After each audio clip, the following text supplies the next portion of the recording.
Josué, capítulo 24, versículo 11. Vai dizer assim: depois vocês atravessaram o Jordão e chegaram a Jericó. Os chefes de Jericó lutaram contra vocês, assim como os amorreus, ferezeus, cananeus, os hititas, os gigarzeus, heveus e jebuseus. Mas eu os entreguei nas mãos de vocês. Eu lhes causei pânico para expulsá-lo de diante de vocês, como fiz aos 2 reis amorreus. Não foram a espada e o arco que lhes deram vitória. Foi assim que dei a vocês uma terra que não cultivaram, e cidades que vocês não construíram. Nelas vocês moram e comem de vinhas e olivais que não plantaram. Pai, eu quero te agradecer por essa palavra. Te pedir, Senhor, que ela seja como uma semente em cada coração. Eu tenho certeza que no devido tempo ela dará o seu fruto, em nome de Jesus. Amém. Nós estamos começando hoje a série de mensagens, os 7 montes de influência, ou 7 esferas. E eu quero começar explicando esse texto. Quando o povo de Israel é escravizado no Egito, eles não foram ao Egito para serem escravos, eles foram para lá através de José. Talvez você já viu a história de José, aquele que foi vendido pelos seus irmãos, o sonhador. Ele foi vendido pelos seus irmãos, foi parar no Egito, serviu como escravo na casa de Potifar, foi parar no presídio, depois foi liberto e se tornou o homem mais poderoso abaixo de Faraó. Mas diz a Bíblia que levantou um novo Faraó que não conhecia a história de José. Então ele começou a oprimir o povo de Israel e fez deles os seus escravos para poder fabricar principalmente tijolos. A história continua e o povo de Israel começa a crescer até se tornar uma grande nação no Egito. Então Deus levanta Moisés, que foi criado no palácio, mas que passou um tempo fora do palácio, porque fora do palácio, em um lugar que ninguém te conhece, é o lugar que você tem intimidade com Deus para poder forjar seu caráter. Então o caráter de Moisés é forjado, ele volta para poder libertar o seu povo, conversa com Faraó, tem algumas negociações, mas Faraó não deixa o povo ir até que Deus manda as 10 pragas, que você já conhece, e na última praga, que foi a morte dos primogênitos, Faraó liberta o povo de Israel. Então é o êxodo de Israel, porque êxodo significa saída. Então eles vão caminhar 40 anos no deserto, debaixo da liderança de Moisés. Porém Moisés, com grande parte das pessoas que saíram do Egito, não puderam entrar na terra prometida, exceto Josué e Calebe, e com mais algumas pessoas da nova geração. Tanto que o livro de Deuteronômio, quando você vai ler na Bíblia, você vai ver acontecimentos sendo repetidos. Por quê? Porque a nova geração precisava saber o que havia acontecido desde a saída do Egito. Então Moisés morre, ele não pôde entrar na terra prometida, e Deus levanta o seu sucessor Josué. Josué, seja forte, seja corajoso. Então Josué tem aquela cena inusitada que todo mundo conhece, de ir até as muralhas de Jericó, dar um grande grito, as muralhas caírem por terra e eles invadirem e conquistarem a terra prometida.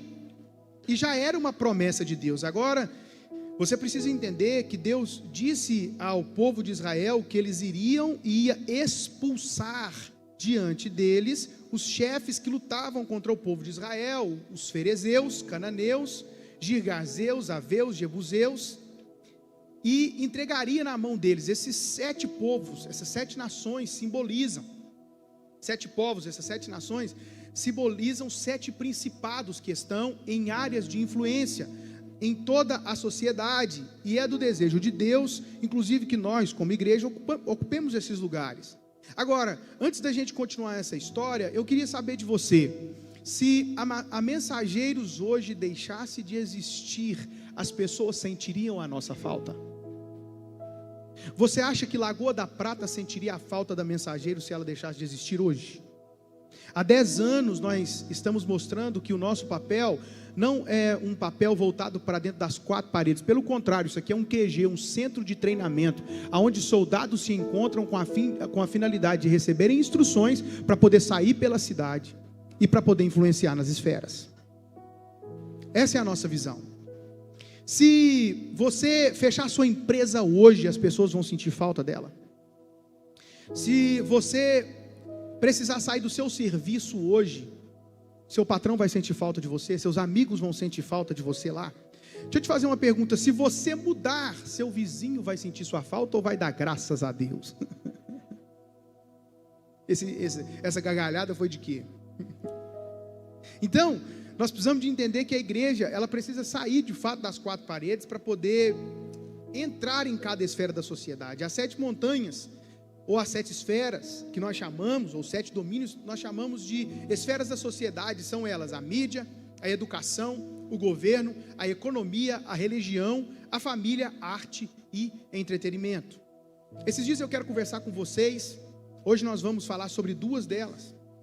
Se nós acreditamos que cidades e nações podem ser transformadas, nós precisamos trazer o reino de Deus sobre as esferas. As antigas religiões e escolas filosóficas como o grego-romanas, por exemplo, pregavam que essa dualidade entre corpo sagrado e secular, espírito e matéria, céu e terra. Mas você precisa entender que não existe dualidade. Você pode dizer para alguém, por favor, não existe dualidade. Não existe sagrado e secular. Não existe uma vida dentro da igreja e fora da igreja. Deus fez você para ser completo nele aonde você estiver. Então não existe essa história de ser santo aqui dentro e lá fora ser outra pessoa. Por isso que às vezes as pessoas têm uma visão contrária de nós. Então às vezes nós achamos difícil entrar nesses lugares. Principalmente na nossa cultura aqui do interior, nós achamos muito difícil entrar nos 7 montes de influência. Mas foi esse mesmo sentimento que tomou conta do coração dos 10 príncipes enviados por Moisés.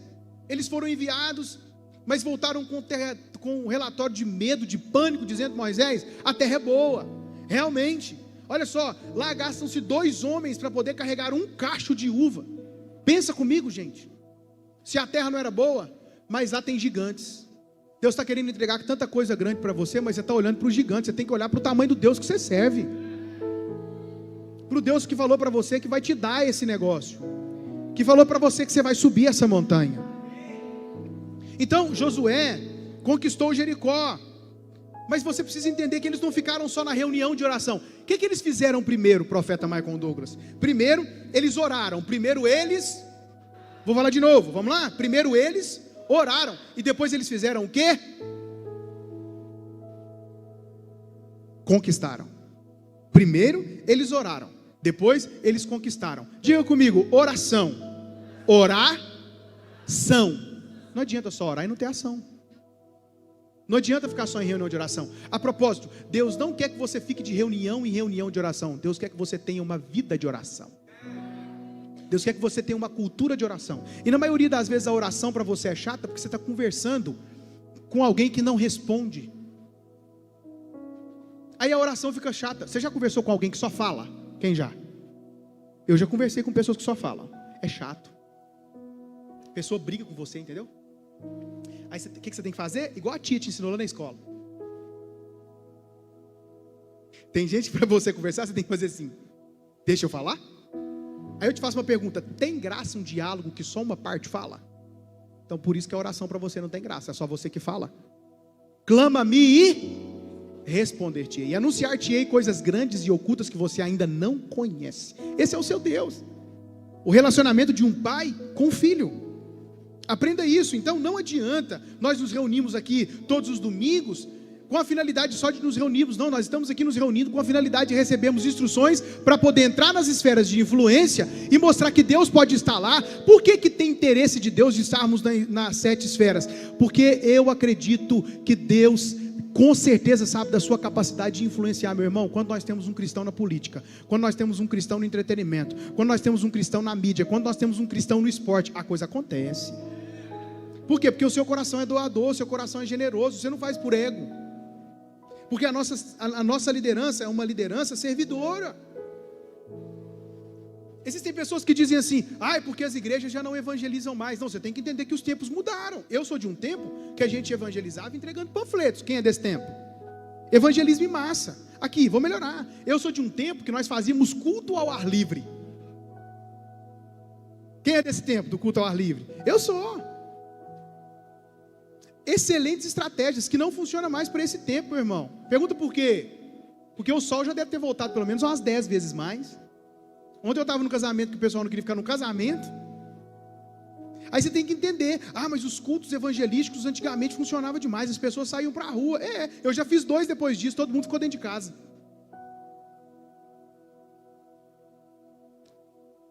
Cri. Nós vamos deixar de pregar o evangelho? Não, nós só vamos mudar a forma. Como, por exemplo, oferecendo uma água, oferecendo um café, influenciando a sociedade.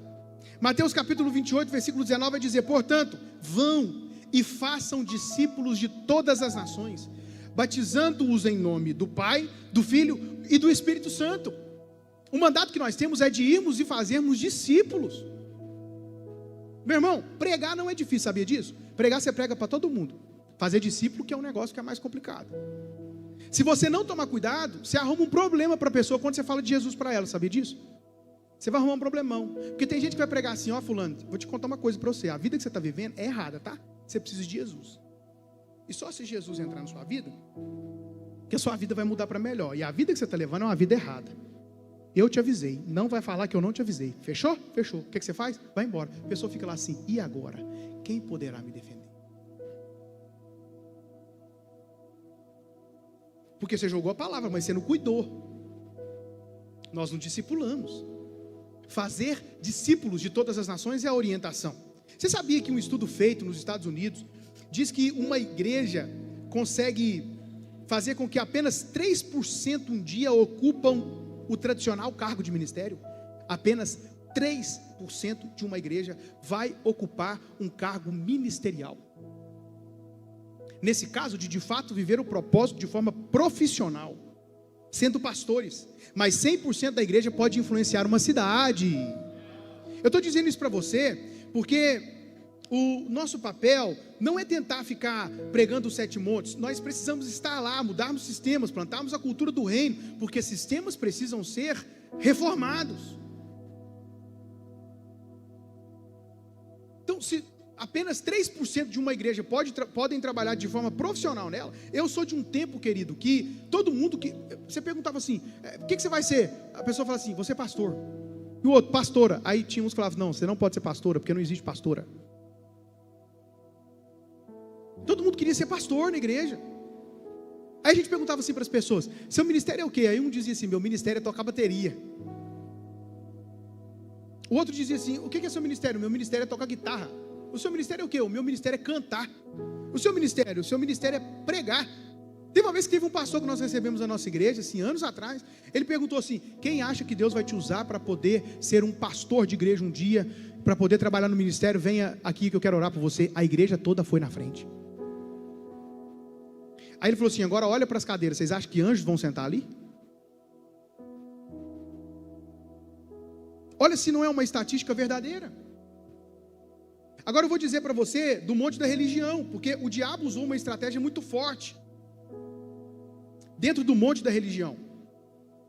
Eu cresci vendo a igreja. Pode falar ou não? Pode falar ou não?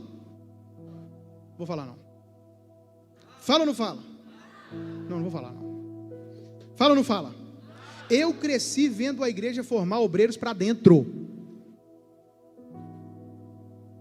Para dentro. Seminários e seminários e seminários. Porque existe um espírito religioso no monte da religião.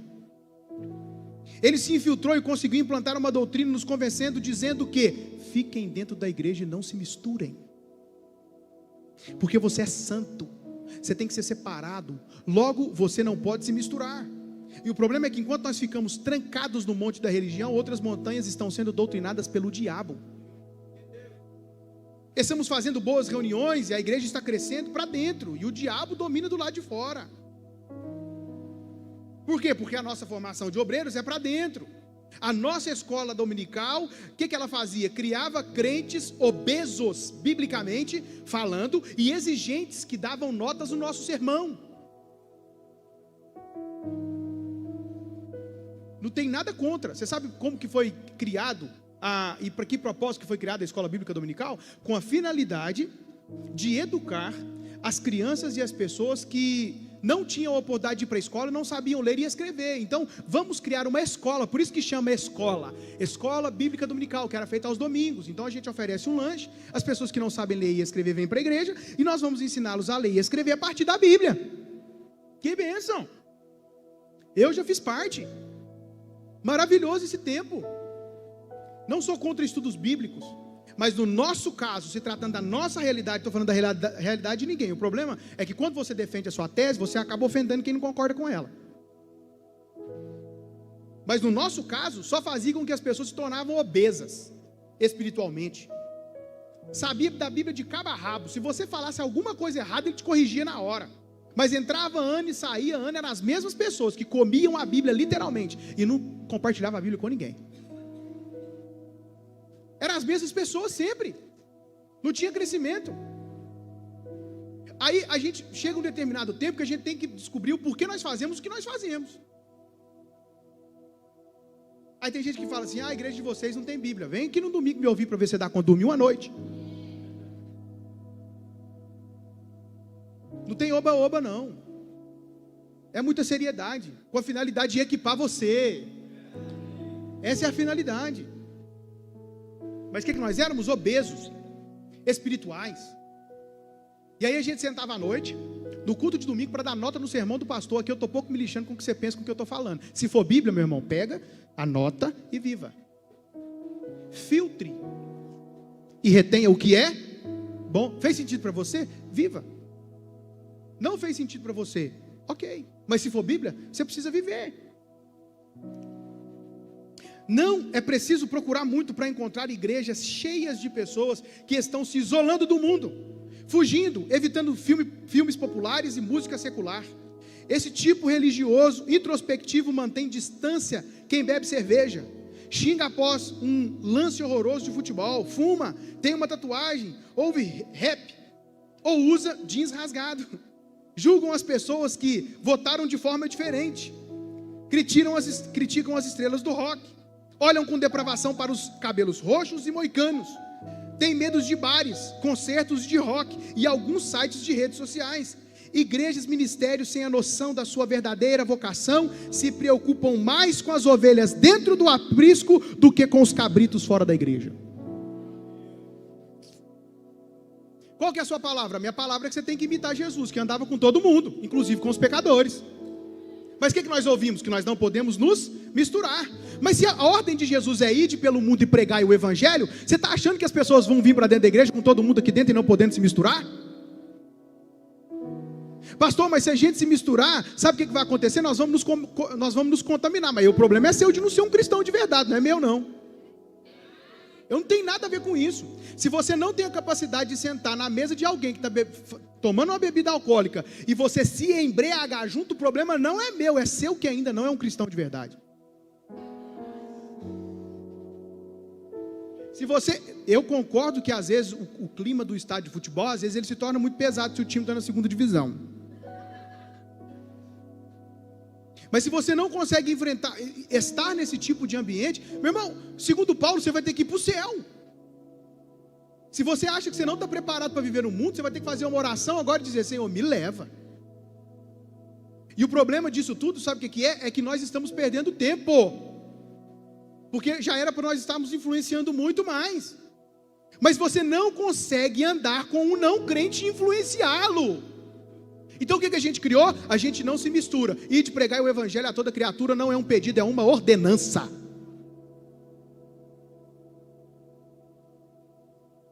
Aí a gente ama ler a Bíblia, mas a gente não quer viver a Bíblia. Daniel foi parar na corte, da onde? Do Egito. E resolveu não se contaminar. Qual é o nosso problema? Motivos das igrejas terem mais migração do que salvação. Porque o problema das igrejas hoje são essas. Migra demais. Entende? Está acontecendo um movimento novo ali, as pessoas vão. Está acontecendo outro movimento novo ali, as pessoas vão. Mas a igreja, a Mensageiros não é uma igreja de movimento. A Mensageiros é uma igreja de fundamento. Movimento, eu não estou preocupado com movimento. Fazer um movimento legal para você poder vir para cá.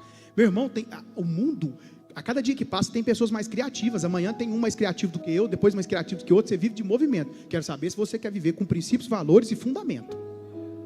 Aí nós estamos juntos para poder alcançar a cidade. Então, por que muitas igrejas têm mais migração do que salvação?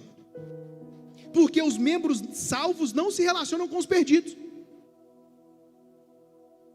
Simplesmente. Por quê? Porque nós fomos doutrinados a ficar dentro do zoológico. Eu tinha um cachorro. O nome dele era Clyde. Era um labrador. No início do casamento, o meu sonho na vida era ter 3 coisas: ser executivo de uma grande empresa, casar com uma mulher linda, maravilhosa e ter um cachorro. E os meninos? Não, aí é depois, né? Porque a gente tem um passo de cada vez.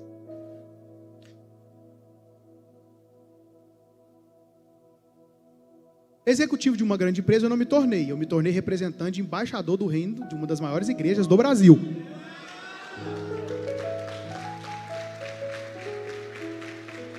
A mulher linda que eu queria casar, eu me casei, maravilhosa.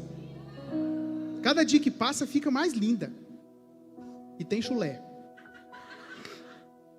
É que eu vou ficar falando bem do meu produto assim também. Sou bobo? Chulézenta.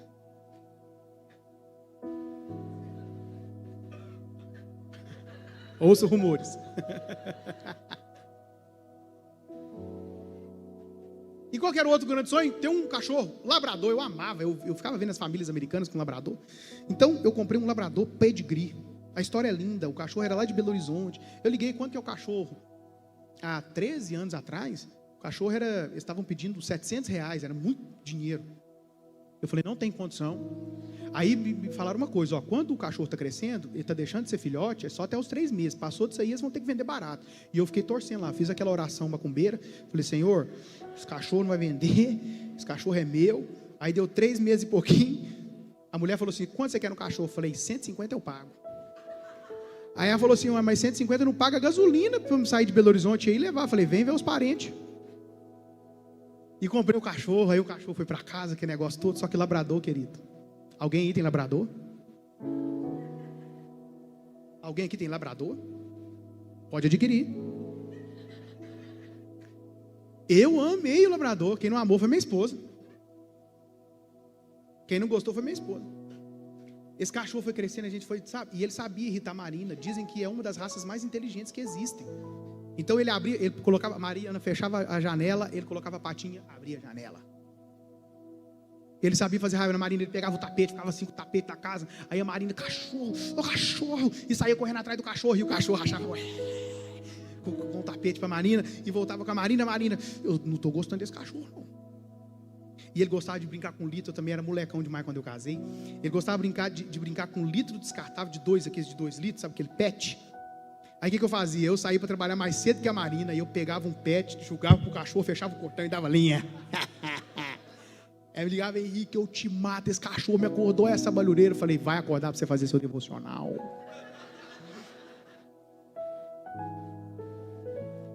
Oi? Era no sábado. Era no sábado. Porque o sábado eu trabalhava no sábado, ela não trabalhava no sábado porque ela era adventista. Aí ela não, eu trabalhava. Não, é porque ela trabalhava numa empresa que não trabalhava dia de sábado. E aí, o cachorro cresceu. E teve uma vez que eu esqueci a porta do closet da Marina aberta. Ele entrou dentro do closet da Marina, pegou todos os sapatos da Dolce & Gabbana dela, todas as bolsas da Louis Vuitton. Aonde que ficava o closet? Você abria a porta da cozinha, tinha um barraquinho lá no fundo.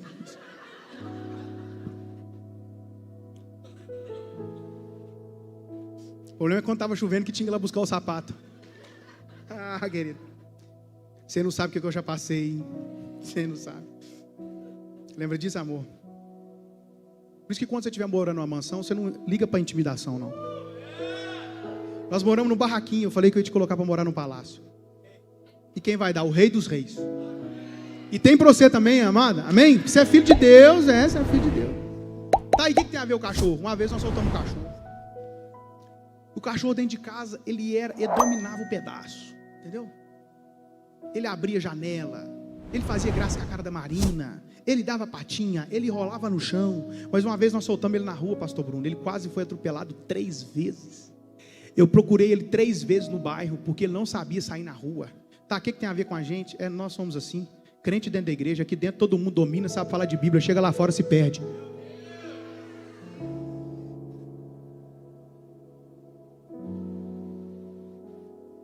Por quê? Porque nós fomos doutrinados aqui para dentro. Todo mundo santinho aqui dentro, sabe falar de Bíblia, sabe dar aula. Ô crente maravilhoso, aí pra você ver, ó. Toca não que pega unção, toca pra você ver, toca aí, ó. Ó, toca aí que sai unção, entendeu? Mas difícil não é cair no poder aqui dentro, difícil é se manter de pé lá fora.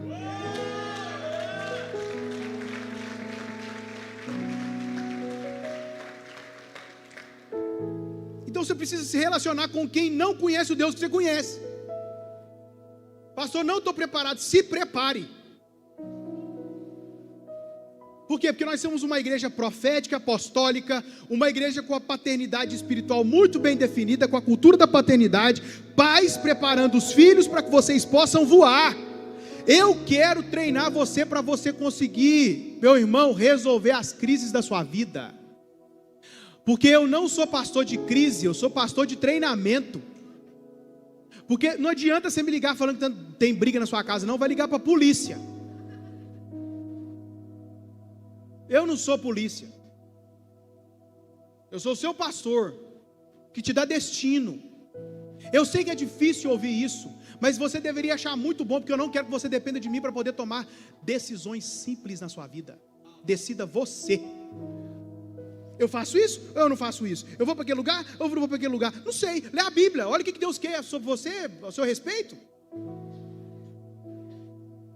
Não quero colocar cabeça em você não. Aprenda a viver.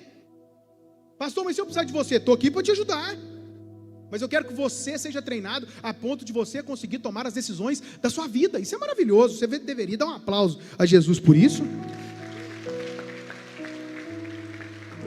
Então se envolva. Ah, pastor, e se eu errar? Volta para cá que nós vamos te ajudar. Qual que é o outro motivo das igrejas terem mais migração do que salvação? Ou de não terem salvação, de não terem batismo? Os membros sentem vergonha de levar seus amigos na igreja. Por quê? Porque o prédio da igreja, os cultos ou as pessoas estão dizendo discretamente, ou comunicando: fique longe de nós. Se dia chegou alguém aqui que falou assim: nunca mais eu volto nessa igreja. Alguém perguntou, por quê? Falou assim: porque isso aqui parece uma boate. Falei, que bom que não volte mesmo, porque é um religioso. Agora tem gente que passa lá na porta e fala assim: ô trembão, que show que está tendo aí? Eu falei, do Bruno Lima.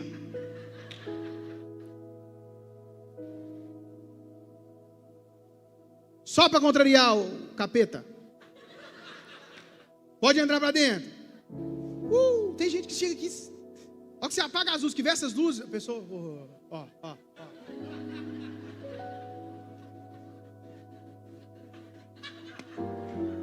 Vai ser feliz. Sabe por que tem gente que não, sabe por que tem gente que não quer ser crente, meu irmão? Porque você é chato. Não, larga de ser chato. Durante anos as pessoas queriam frequentar a igreja. Por que não podia frequentar a igreja? Porque o crente era feio. Pensa num povo feio.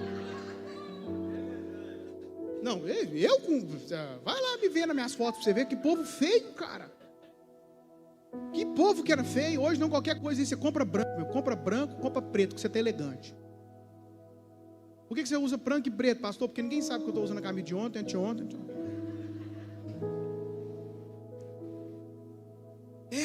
As mulheres não podiam fazer nada. A mulher não podia arrumar o cabelo, a mulher não podia passar um batom, a mulher não podia passar maquiagem. Por quê? Porque era o espírito de Jezabel.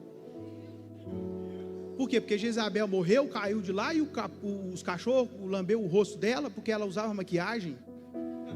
Você está achando que eu estou brincando? Isso é sério que eu estou falando. Aí o que acontece? Se sua mulher não arrumava, você pegava do lado de fora bonitinha.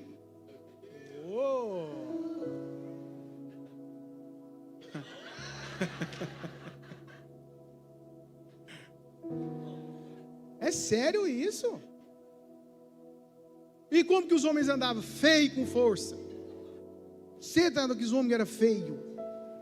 Por que você não queria ser pastor? Porque eu imaginava naquela cultura de miséria, de escassez, eu tendo que andar de bicicleta. Imagina a cena, como é que eram os pastores de antigamente. Bicicleta, gordo, entendeu? Porque crente não bebe e come, que era cultura, né? Então a gente podia, né, cair no pecado da glutonaria.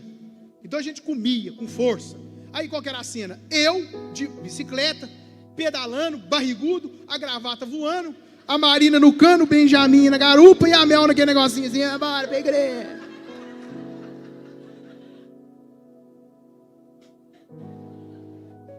Quem quer ser crente desse jeito? Sem contar que você só ficava falando de inferno. Inferno, inferno, inferno. Tá, mas o inferno existe, pastor? Existe, mas ele não foi feito para você. Ele foi feito para Satanás e seus anjos. Tem gente que vai para lá, vai, mas não é eu não. Eu espero que não seja você. Diga para alguém, a Mensageiros está aqui para apontar o caminho e não para apontar o pecado. É isso, mas o inferno existe para o diabo e seus anjos. O inferno foi feito para Satanás e seus anjos. Não foi feito para mim e para você. Tem gente que vai para lá, pastor, também eu não vou. Se você for, não vou. Beleza? Eu vou para onde? Para o céu. Enquanto não chega, nós vamos reinar na terra. Eu gosto da frase que diz: quando as nossas igrejas olham para dentro ao invés de para fora, estamos basicamente dizendo aos não crentes: vocês podem mesmo ir para o inferno. Pelo amor de Deus, você tem que aprender. A igreja não é o sal do céu, a igreja é o sal da terra e a luz do mundo. Deus está convocando você hoje para poder entrar nas 7 esferas, meu irmão, para que nós podemos influenciar e sermos luz lá. Ser luz aqui dentro é fácil, está todo mundo vendo. Mas a outra estratégia do diabo para não entrarmos na esfera foi: Jesus está voltando, não construam nada, porque nós vamos escapar. Meu irmão, na pandemia, o que foi de profeta de caos que começou a dizer que Jesus estava voltando? Jesus está voltando, Jesus está voltando. Passaram-se 5 anos e as pessoas espalhando mensagem de medo. A catástrofe lá do Rio Grande do Sul, as pessoas estavam dizendo: Jesus está voltando. As pessoas já estavam sofrendo, gente. A gente não conseguia levar uma mensagem de esperança. Deus está punindo aquela nação. É só isso que a gente ouvia por parte de muita gente. Mas você sabia que não foi a primeira catástrofe socioambiental que aconteceu naquele lugar? A primeira foi em 1941, quando o rio Guaíba registrou 4,73 metros de elevação do nível da água. Subiu mais de 4 metros. O que foi considerado uma tragédia natural de grande magnitude em Porto Alegre. Na ocasião, quase 1/4 da população da capital ficou desabrigada. Em 1941, os profetas do caos estavam falando: Jesus está voltando, essa nação está pecando. 1941, é só estudar. O problema lá, gente, é recorrente, por causa de uma massa de ar, a massa polar atlântica, que é úmida e que faz chover muito em determinada época do ano. E o problema foi que a cidade avançou demais para perto do rio. Então, quando tem uma grande enchente, ela vai para cima da cidade mesmo. E o que teve de gente falando: Jesus está voltando e está punindo, Jesus está voltando e está punindo. O que teve de gente, igrejas profetizando: essa pandemia vai tirar muita gente da igreja. Eu escutei um cara chegando aqui para mim falando assim: meu pastor falou que essa pandemia vai tirar muita gente da igreja, nós vamos perder muita gente. O que você estava fazendo, pastor Henrique? Treinando minha liderança. A maior colheita que a Mensageiros teve foi depois da pandemia. Por quê? Porque eu estava pregando esperança. A gente estava pregando esperança. Depois da pandemia, gente, o sol vai voltar a brilhar. Depois da pandemia as coisas vão voltar a acontecer. Você vai sair melhor dessa. Quando você lê as epístolas de Paulo, você vai ver um Paulo apaixonado, dizendo que Jesus voltaria. Se você ler, você vai observar que Paulo está acreditando veementemente que Jesus voltaria nos seus dias. Mais de 2000 anos se passaram. Eu estou dizendo que Jesus não vai voltar? Ele vai voltar. Quem quer que Jesus volte? Ele vai voltar. Mas enquanto isso, você tem que reinar aqui na terra. O reino de Deus já está no meio de nós e é palpável. Então nós temos uma teologia, uma escatologia do medo, pânico. O anticristo é poderoso e vencedor. Aonde o anticristo avança e a igreja recua. Apocalipse, quando você lê Apocalipse, você fica com medo, um livro que deveria trazer esperança? Não faz sentido. E quando as pessoas dizem: eu não leio Apocalipse porque eu não entendo, você não vai entender a revelação? Porque é isso que significa Apocalipse. Marcos capítulo 16, versículo 7, 18 diz: estes sinais acompanharão os que creem em meu nome, expulsarão demônios, falarão novas línguas, pegarão em serpentes, se beberem algum veneno mortal, não lhes fará mal nenhum, e porão sobre a mão sobre os enfermos, e esses enfermos ficarão curados. O evangelho não se consiste de palavra, mas de poder. Foi Jesus quem disse: eu fiz essas obras, mas vocês vão fazer as obras maiores ainda, porque as portas do inferno não prevalecerão contra a igreja de Deus. Não é hora de recuar, é hora de avançar.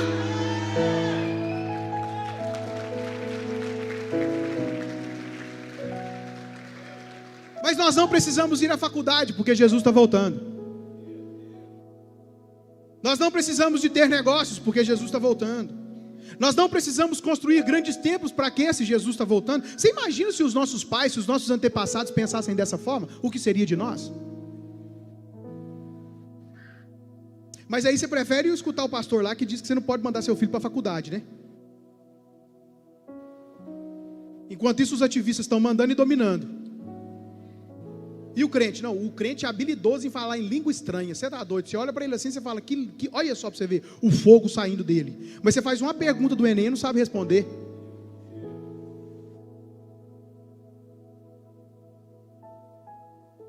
Continua. Essa é a montanha da religião. Nós não vamos ficar trancados aqui dentro, irmão. Deus nos chamou para mais. E a montanha da mídia. A forma que o diabo tem de destruir na esfera da mídia é fazendo viralizar más notícias. Você lembra da pandemia?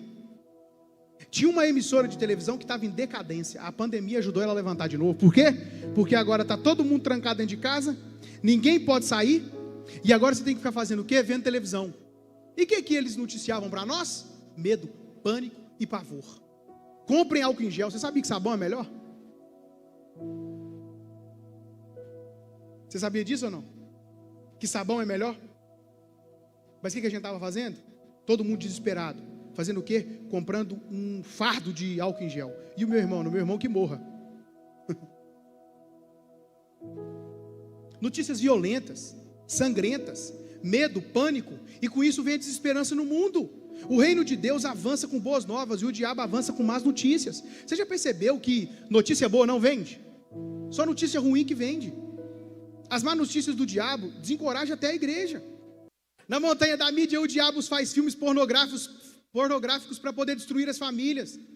Filmes violentos e com muita bruxaria. Filmes distorcidos que são exibidos em todas as telas do mundo. O efeito disso são as almas doentes e desesperançosas. Então o que nós precisamos na mídia? Precisamos de repórteres cristãos. Jornalistas cristãos. Donos de TVs. Foi o Silvio Santos que disse: não, eu sou animador de palco. Não queriam me deixar apresentar, eu comprei uma televisão. É isso que nós temos que fazer. Não tem lugar para nós? Vamos comprar então. Um judeu cheio de princípio, que acreditava no que Deus fazia. Nós não temos boas músicas de cristãos, pastor Bruno. Você é casado, você quer fazer um jantar à luz de vela com a sua esposa, o que você vai colocar? Deus vai na frente, abrindo o caminho, quebrando corrente. Por que, gente? Porque não existe música gospel e música secular, não. Música é música. E tem música que é feita para adorar a Deus. Agora, o que você não pode ficar ouvindo, que nem convém você ficar ouvindo, é aquela menina que fazia falsete, cresceu e agora canta: eu vou sentar gostoso. E viraliza. Olha isso. Aí você fica ouvindo isso. Não, aí não. O que nós precisamos? De músicos, mensageiros music, que vão criar canções que vão vir do céu para você colocar lá na sua casa um jantar à luz de vela. Que não seja Deus vai na frente abrindo caminho, quebrando correntes, dando espinhos. E nem diz: ó, como vale a pena durar. Não dá. Precisamos de bons cristãos para poder fazerem bons filmes. Só que você não acredita, né? Sabe por quê? Você está no interior, né? Você não acredita, né? Que Deus pode pegar você e te levar para longe, para você poder crescer e fazer o nome dele ser grande, né? A intenção do diabo é colocar um portão do inferno em cada esfera. Mas Jesus disse que os portões do inferno não vão prevalecer contra a igreja.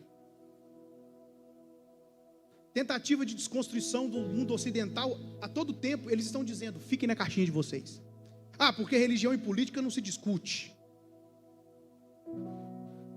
Uma desconstrução do nosso modelo familiar tradicional. Fique de pé. E preste atenção no que eu vou te dizer. Diz a Bíblia, Jesus disse: o meu mundo, o meu reino, não é desse mundo. Foi Jesus quem disse. Mas o que Jesus está dizendo é que o sistema que ele havia pegado do seu tempo não era sobre isso que ele queria dizer. O meu reino não é desse mundo, porque o meu reino vem lá do meu Pai, aonde meu Pai está, para ser plantado na terra. Você já ouviu algumas pessoas dizendo assim: o mundo está piorando? Que visão é essa que você tem de mundo? Nunca houve um tempo tão gostoso para poder pregar o evangelho como hoje. As igrejas estão acordando, as pessoas estão felizes, as pessoas estão mais prósperas, as pessoas estão até mais bonitas. Olha para alguém que está do seu lado, olha aí.